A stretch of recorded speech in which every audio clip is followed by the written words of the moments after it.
A year ago, I thought building a faceless AI voice channel meant I needed the perfect set of AI tools. Turns out, most of them were not helping me build a better channel. They were helping me build a bigger monthly bill. So this is the episode I wish I had watched before I started paying for everything.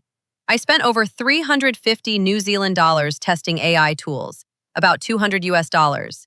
So you do not have to. This is not a guru video. I have 11 subscribers and I am not selling you a course. I am showing you my receipts. Because if you are starting a faceless AI voice channel, the internet will make you feel like you need a tool for everything. Scripts, voice, thumbnails, editing, visuals, music, productivity, one more dashboard, one more subscription, one more game-changing app. But after testing the workflow for a year, the question became very simple. Is this tool helping me create better videos, publish more consistently, or improve the channel? Or is it just making me feel busy? Because I have chosen both. One choice gave me Smart AF. The other one gave me 17 browser tabs open. Hello! Welcome back to Smart AF, the show where we spot the scam behind the trend, check the receipts, and pause before someone makes us click Buy Now. Most AI tool advice is made for coders, agencies, productivity people, or creators who show their face. But a faceless AI voice channel has different problems. You need writing that still has a human point of view. Not just AI write me a script, and then uploading whatever comes out like it fell out of a content vending machine. The human still has to bring the opinion, the taste, the examples, the jokes, the edits, and the final call. You also need a voice that stays consistent, visuals that support the idea, and editing that is simple enough that you actually finish the video. So here's the verdict. The 4 paid tools I still keep are ChatGPT, ElevenLabs, CapCut, and Kling. Canva is great and I use it, but the free version is perfect for me. The others were either canceled, downgraded, or simply not important enough for my workflow right now. So let me explain why these 4 stayed, and what each one actually does for a faceless AI voice channel. First, ChatGPT, because it remembers the work. If I had to keep only one AI tool, it would be ChatGPT. Not because it magically makes a channel successful, it does not. For my workflow, ChatGPT is my critical business partner, organizer, writing assistant, and filing cabinet. But the main reason ChatGPT stays is memory.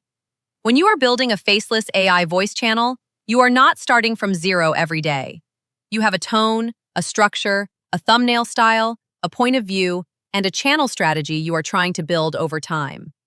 And if people cannot see your face or hear your real voice, that consistency matters even more. ChatGPT helps me organize ideas, shape scripts, test titles, plan thumbnails, and keep the work connected. The connectors help too, because they make it easier to bring parts of the workflow together. But I do not just press a button and publish the first thing it gives me. That is how you get content with no substance. The human still has to bring the opinion, the taste, the examples, the edits, and the final call. Second, ElevenLabs, because for a faceless channel, the voice becomes part of the brand. I started with Descript because it looked like the perfect all-in-one tool. Script, AI voice, editing, video, everything in one place. That sounds convenient. But for me, it was around 90 New Zealand dollars a month, about 50 US dollars, and the workflow did not fit. So I split the workflow. Editing went to CapCut. Voice went to ElevenLabs. And those 2 subscriptions are cheaper than Descript. ElevenLabs gave me the voice continuity I wanted and the ability to try and make it more expressive. Because if your AI voice changes randomly every episode, your channel feels less like a channel and more like a haunted playlist. So ElevenLabs stays because voice consistency matters. Third, CapCut, because this is where the video actually becomes a video. This is where the script, the voice, the visuals, the captions, and the music finally come together into something I can publish. It lets me cut clips, add visuals, add text, adjust pacing, create shorts, and put everything together without turning editing into a hostage situation. Is CapCut perfect? No. Am I suddenly a shorts genius? Also no. The algorithm and I are still in couples therapy. But CapCut helps me get the video finished and uploaded. and having videos published is how the channel actually has a chance to grow. Fourth, Kling, mostly because of shorts and animated visual moments. For my long videos, I am not pretending every scene is a cinematic masterpiece. My long-form workflow is still basic: voiceover, images, text, B-roll, and editing.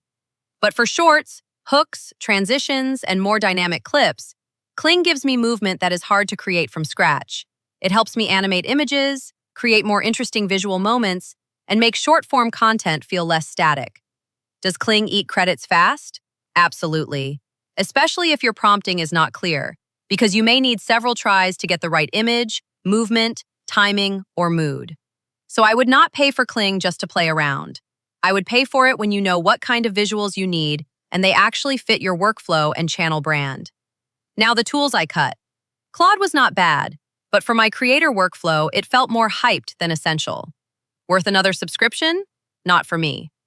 Gemini is useful as a free second opinion, but I would not build my workflow around it. Sometimes it helps. Most of the time, it is confidently wrong. So for me, free critic only and with caution. Dreamina makes good visuals, but Kling gave me more of what I actually wanted. Suno was fun, but I was paying for a vibe, not a workflow. Leonardo can make beautiful images, but I paid for it for 3 months and forgot it existed. If I can forget I am paying for a tool, it is not earning its place. A tool does not have to be bad to be a waste of money. It just has to be non-essential. Now, Canva needs its own category. Canva is good. I use Canva. I like Canva. But I do not pay for it right now, and for my channel workflow, Canva free is enough.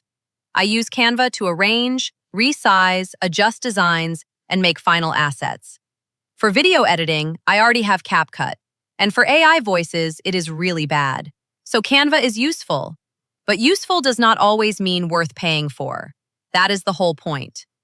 If you are starting a faceless AI voice channel today, here is my honest recommendation. Start free. Do not pay for anything until the free version breaks. If you are going to pay for one tool, start with ChatGPT. Then use CapCut, starting with the free version. Then add ElevenLabs when you are serious about voice consistency. Then add Kling only when you actually need movement, animation, or stronger shorts, because it is powerful, but it can eat credits fast. The cool AI tool of the month is not always the tool that gets the video published. You do not need more subscriptions. You need fewer, better ones. Pay for tools when they clearly help you create, publish, or improve the work. Otherwise, you are not building a channel. You are collecting dashboards. Tell me in the comments, which AI tool are you paying for right now, and which one should I dive into next? And if you want more receipts like this, join my newsletter, The Receipts.